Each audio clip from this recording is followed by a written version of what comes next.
ज्या बारमधून हे लोक बाहेर पडले त्याच्यामध्ये जे खाण्याचं आणि पिण्याचं बिल आहे ते बिल लोकांसमोर आणलं पाहिजे। त्याच्यामध्ये दारूचं बिल आहे, त्याच्यामध्ये आम्हाला हिंदुत्व शिकवतात, चिकन मटण आणि त्याच्याबरोबर बीफ कटलेटचंही बिल त्याच्यामध्ये आहे, गोमांस, हे आम्हाला हिंदुत्व शिकवतात। श्रावण आहे, गणपती आहे, अमुक आहे, हिंदुत्व आहे, त्याच्यामध्ये बीफ कटलेट भी उसने खाया है ये लोगों ने।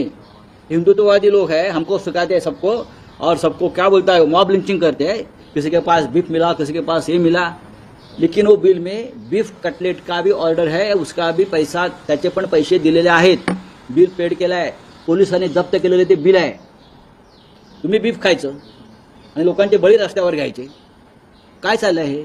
देवेंद्र फडणवीस, महाराष्ट्र तुम्हाला माफ करणार नाही।